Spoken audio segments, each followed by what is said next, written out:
George Zimmerman is back in the news.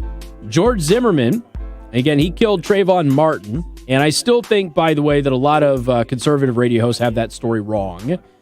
George Zimmerman, former Neighborhood Watch volunteer who shot and killed 17-year-old Trayvon Martin after stalking him without identifying himself multiple times until finally Trayvon thought that he was in danger and attacked him. That's not in the article, but that's what happened. Is now suing Martin's family. He's suing their legal team and a book publisher over the case. Interesting. Zimmerman claims that the murder charge against him was the result of false witness testimony put forward by Martin's family and attorneys to support the allegation of murder. And again, it wasn't murder. They tried that whole case wrong. This is the big thing about that case is that people have to realize that Trayvon Martin had a right of self-defense too, and he just had some creepy dude following him in the middle of the night who didn't identify himself. And so at that point, a scuffle has happened, which Zimmerman caused as a result of stalking this kid. Zimmerman thought he was doing his job, but he had just told the kid who he was. It wouldn't have been an issue. But Zimmerman was acquitted of the murder charge because he didn't murder Trayvon Martin. That was always a false accusation. Basically, both sides, everybody's wrong in this case. He maintained that the killing was an act of self-defense. It was. Zimmerman confronted Martin as Martin was walking through a gated community at night, fatally shot him during the ensuing fight.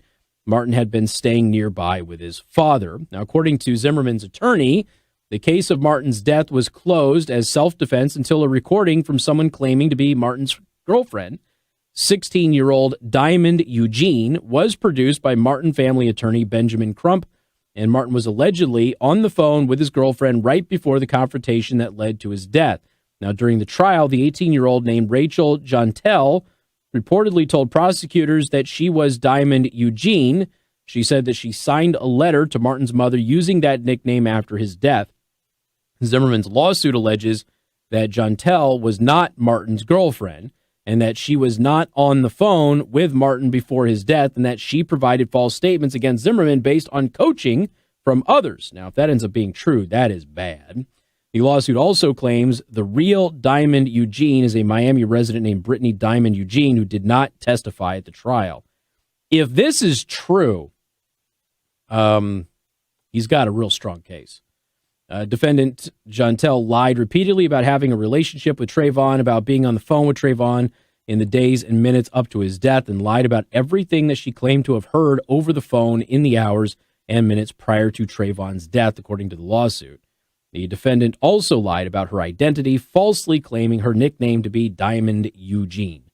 So Zimmerman is seeking $100 million in damages from the Martin family and their attorney, and from HarperCollins, by the way, which published a book about Crump and the case, which the lawsuit says caused Zimmerman great mental anguish. So Crump denied that the lawsuit had any validity, but we'll see what happens on this thing. It's very interesting claim by George Zimmerman and his team.